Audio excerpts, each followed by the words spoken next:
I don't usually talk about my past, but sometimes life gives you stories that are too heavy to keep inside forever.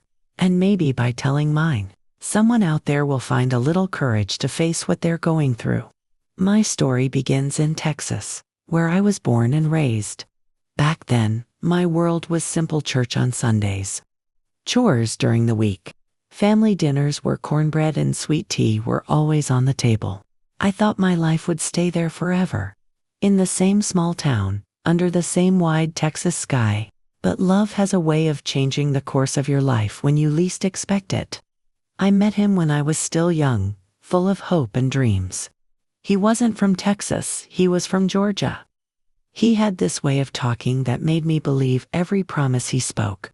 Letters turned into visits, visits turned into late-night phone calls. And before long, he asked me to marry him. I didn't think twice. I packed up my life, kissed my mama goodbye with tears running down my cheeks, and left everything I knew to follow him. I told myself this was the beginning of a beautiful story. I was wrong. When I first arrived in Georgia, I thought I'd be welcomed into a new family with open arms. And at first, that's what it seemed like: smiles, hugs, polite words. But once the wedding excitement faded, the real truth of that house came out. It wasn't a home filled with laughter. It was heavy with secrets, bitterness, and whispers that carried more weight than anyone admitted out. I tried to adjust. I tried to be the good wife, the respectful daughter-in-law. But it didn't take long before I realized something was deeply wrong in that household. The air felt heavy. People avoided looking each other in the eye for too long. There was no peace, no real joy. And in the middle of all that, I noticed her, my husband's niece. She was just a girl, but she carried herself like someone much older, like life had already broken pieces of her. She hardly spoke, kept her head low, and flinched at the smallest things. At first, I thought maybe she was just shy. Maybe she didn't like having a stranger in the house. But the more I watched her, the more I felt that something wasn't right. I started to see the way she avoided one particular person, her cousin, the son of my husband's brother. She would stiffen when he walked into the room. She would disappear whenever he lingered too close. And I noticed his eyes too. The way he looked at her with something that wasn't brotherly or kind. A smirk that made my stomach twist. I couldn't prove anything at first, but my gut screamed at me that something terrible was happening.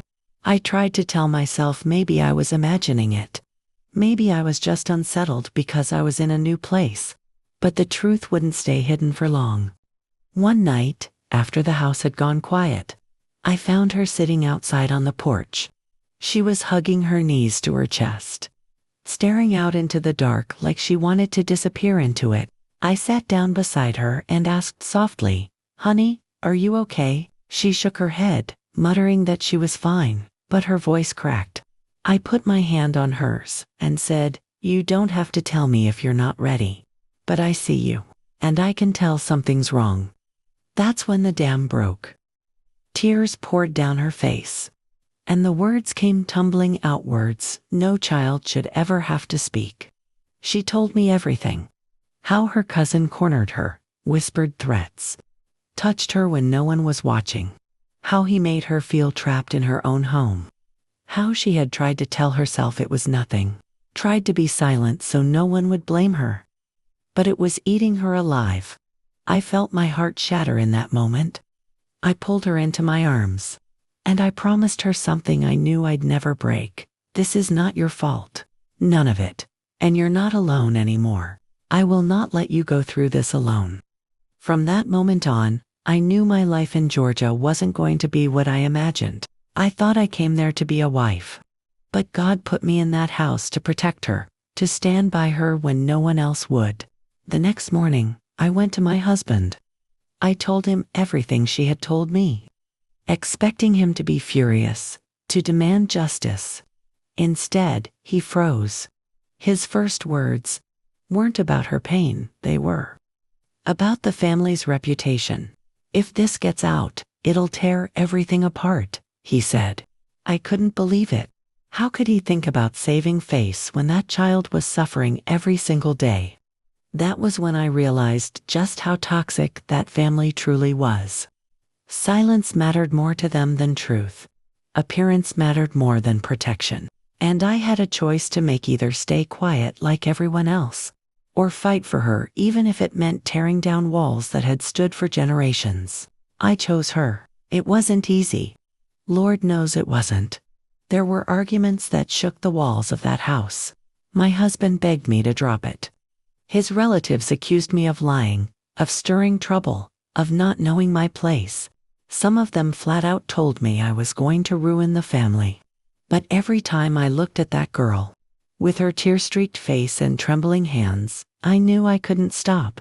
I had lived long enough to know that secrets like this only grow darker the longer they're hidden.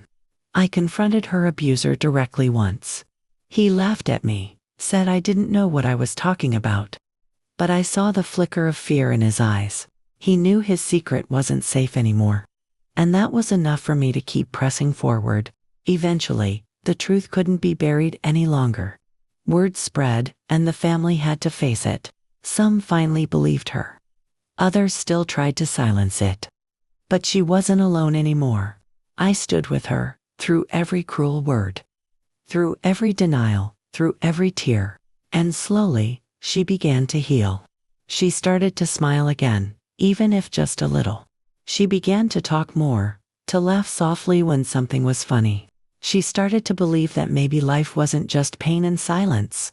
I watched her find pieces of herself again. And it was the most powerful thing I'd ever witnessed. Looking back now, I know that leaving Texas was never about me finding love the way I thought. Maybe my marriage wasn't the fairy tale I had dreamed of. Maybe Georgia wasn't the home I imagined it would be. But I believe with all my heart that I was meant to be there for her. That God placed me in that house, not for my own happiness, but to be the voice she needed when hers was too weak to be heard. I won't lie to you, it broke me in many ways. Standing up against family, fighting against silence, it cost me relationships. It cost me peace. But I would do it again in a heartbeat, because that girl's life mattered more than all the reputations in the world. And no one deserves to live in fear in their own home. Today, when I think back on it, I realize something important. Sometimes, we're put in situations that feel unbearable. Situations that strip us of what we thought our life would be. But those moments can also reveal the strength we didn't know we had. They can show us the purpose we didn't know was ours. For me, that purpose was protecting her, giving her the chance to live free of fear, and showing her that silence doesn't have to last forever. So if you're listening to this, and you've noticed someone in your life who seems too quiet, too withdrawn, too broken, pay attention. Don't turn away. Don't assume they're fine. Because sometimes, the people who need help the most are the ones who don't know how to ask. And sometimes, being the one person who listens can change their life. That's my story. Not the one I expected to live when I left Texas, but the one that became mine. A story of heartbreak, yes, but also a story of courage, of love, and of finding strength where I didn't know I had any. And maybe, just maybe, it's a reminder to you too, that silence can be broken. Healing is possible, and sometimes, we're called to be the light in someone else's darkness. If this touched you, please like, share, and subscribe for more stories like this. And remember, sometimes being the light in someone else's darkness is the most powerful thing you can do.